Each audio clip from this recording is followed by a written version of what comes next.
Hello, hello, hello, and welcome to Saad's Football Corner with no Saad.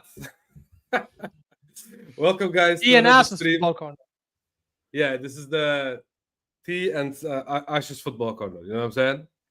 But welcome to another stream, another show, another video, like Saad says it. You know what I'm saying? Saad will be here shortly. You know what I'm saying? Until then, I am the rightful owner of this channel. You know what I'm saying? The legal rights are for me today. You know what I'm saying? Until Saad arrives. But yeah, welcome, guys. Welcome to another show. We have lots to speak about. And yeah, for now, it's just me and Ash. What's up, Ash? How you been, bro? I'm good. I'm good. Alhamdulillah, man. All good. Uh, What are you can't saying, wait for the bro? season to start. I can't wait for the season to start, man. I'm tired of these damn friendlies, bro, that mean nothing and get people riled up for no reason or excited for no reason. Yeah. Um, but yeah, man. Outside that, all good. All good. Glad it's Friday. I look Yeah. forward to this show for one reason because okay, for me it's late. It's like around 11 o'clock here. Um, we have a nice exciting show, we have nice banter, nice discussions, heated discussions many times. Almost every show has some heated discussion or the other. um but I also look forward to it because I know after this, even if it finishes at 1 a.m. for me, bro, we can go to sleep tomorrow Yeah. being Yeah. Saturday. I don't have to I don't have to look at my alarm tomorrow, so yeah, that's a nice feeling. I mean, it takes a lot of energy. You know what I'm saying? It's just like ahwa. You know what I'm saying? After the Koora Pod episode, Yeah, 2 hours of yeah. non-stop souls. You know what I'm saying? And I would argue the ball knowledge here is better than it's higher level than Al Ahwa, because there I think Hussam, Mo, and who else goes there on a regular? I think just Hussam and Mo kind of bring the ball knowledge level up. The I mean, others kind also of you drag also it have down. Ahmed, you have Saad, you have Yeah, the those, other yeah, Ahmed. Saad probably brings it down the most. Saad is the biggest anchor to the ball knowledge there. And then Ahmed Galuk, I've never streamed with him before, but bruh, Yeah, that football knowledge is out of this world. But anyways, big up to all of them. yeah, Obviously, big up to Hussam. Uh, Amazing, incredible show. yeah. Big up, big up.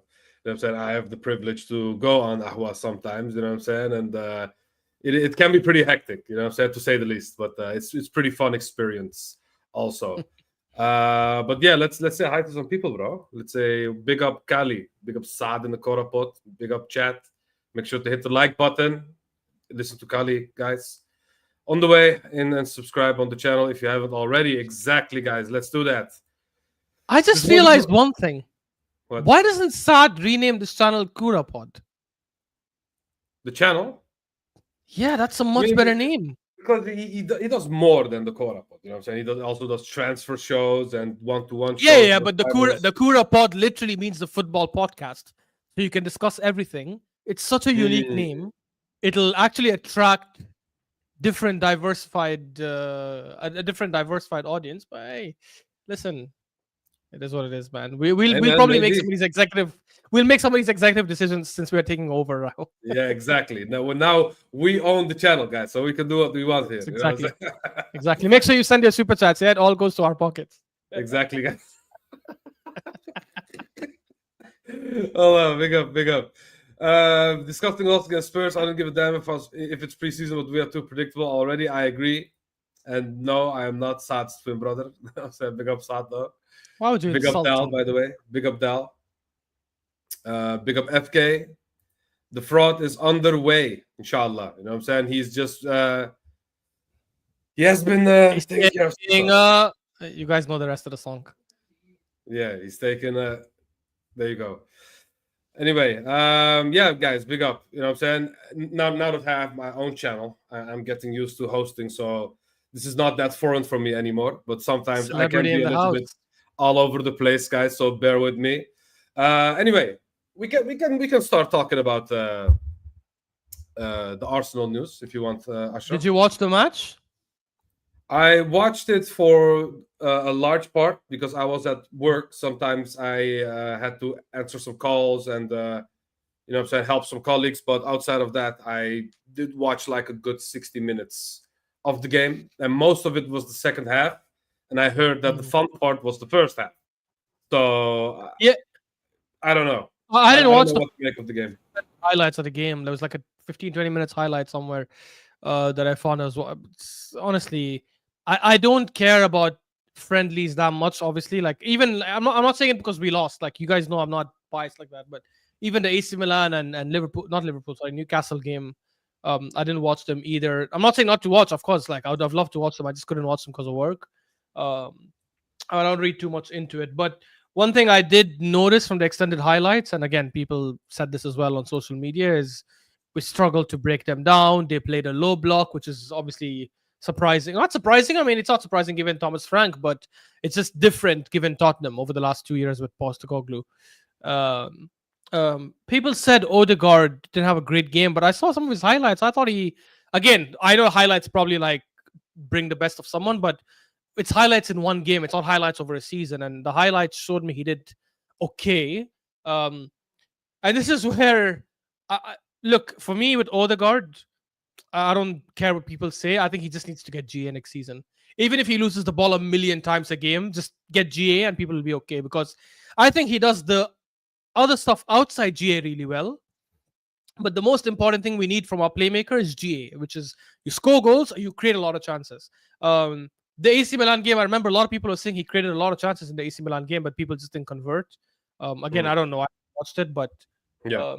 yeah, look, it's not the best result. It's just a preseason friendly, obviously, which is a good thing.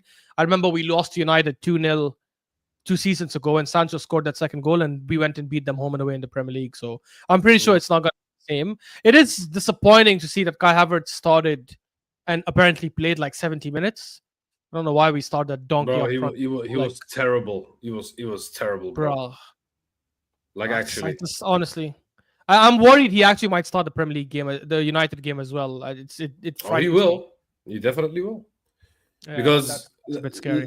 let's be real, bro. A lot of what we've seen in this game, you know what I'm saying? Obviously, we don't care about the result. We just care about how fit a player is, how ready a player is. That's what preseasons is mostly for at the end of the day. You know what I'm saying? Yeah. And for me, if I look at this team, I just don't see anything different from last season. It's just the same boring, lethargic, static, you know what I'm saying? Pretty straightforward Arteta ball where we play Saka and Inshallah, and a lot of hiding from Ødegaard at the end of the day. Obviously, you cannot see that in highlights, but the one thing that you can see in this game, if you really focused on Ødegaard, is his lack of presence in the game and the lack of willingness to get on the ball, run for through balls, or even give the through ball himself. You know what I'm saying? It was just one of those situations where Ødegaard was just very, he was just not there. You know what I'm saying? And it was just a typical Ødegaard performance where he just is very, very passive, you know?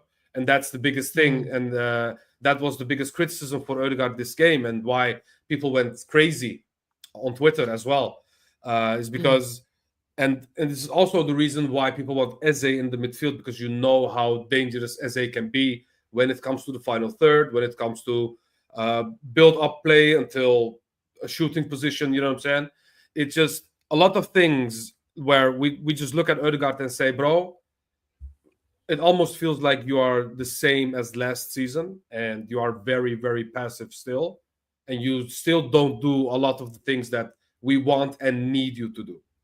And I think that's the biggest takeaway of this game, and especially of Ødegaard. Saka didn't look fit.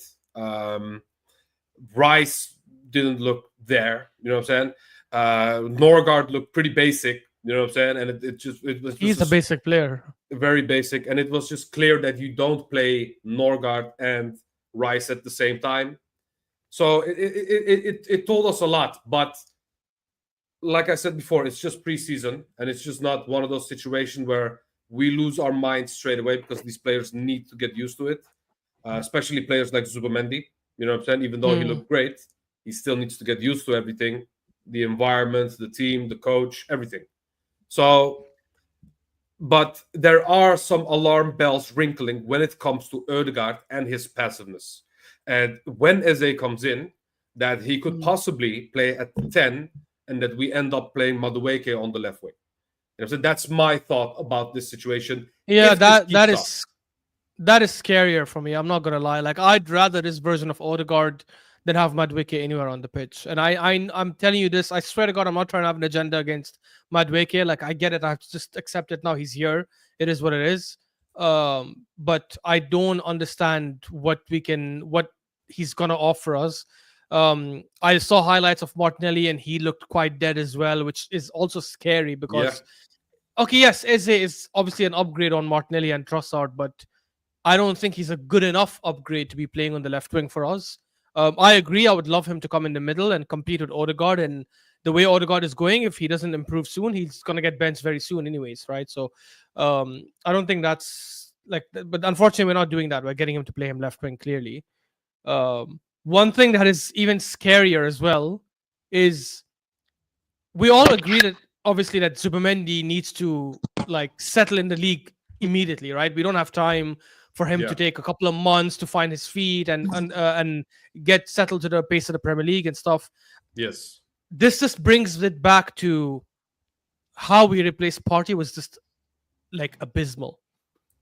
The moment it was clear that Partey was leaving, yeah, getting Norgard for me was like a horrendous move. Not as bad as Madueke, but still a bad move. Because now think about this, yeah? If Zubimendi gets injured, or forget injured, let's not go with a bad scenario. Let's just